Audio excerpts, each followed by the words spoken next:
Hello বন্ধুরা, good morning সবাইকে। তো সকাল সকাল বেরিয়ে পড়লাম একটু ইসলামপুর যাওয়ার উদ্দেশ্যে। তো সবাই পাশে থাকো, দেখতে থাকো ব্লগটা। তারপরে প্রকৃতির সুন্দর দৃশ্য উপভোগ করতে করতে আমি আমার বাইক নিয়ে বেরিয়ে পড়লাম। তো কিছু দূর যাওয়ার পর মনে পড়লো আমি তো সকাল থেকে কিছু খাইনি, তো সামনে একটা দোকান দেখে দাঁড়িয়ে পড়লাম। এই দোকানটা শিলিগুড়ির হাকিমপাড়ায় জ্যোৎস্না বেকারির ঠিক সামনে। তো এই কাকু খুব ভালো পরোটা বানায়। এখানে ঢাকাই পরোটা, আলুর পরোটা পাওয়া যায়, সাথে চিকেন কষা, ডিমের কারিও পাওয়া যায়। তো আমরা এখন একটা আলুর পরোটা চিকেন কষার কম্বো ট্রাই করব।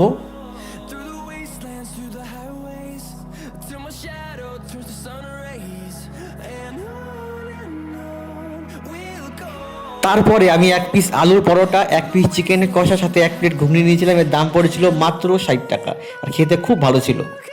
তারপরে আমি চলে আসলাম বাস স্ট্যান্ড। তো এখন আমি যাব, সবাই পাশে থেকো, সাপোর্ট করো, লাইক কমেন্ট সাবস্ক্রাইব করে বেল আইকন ক্লিক করে দিও।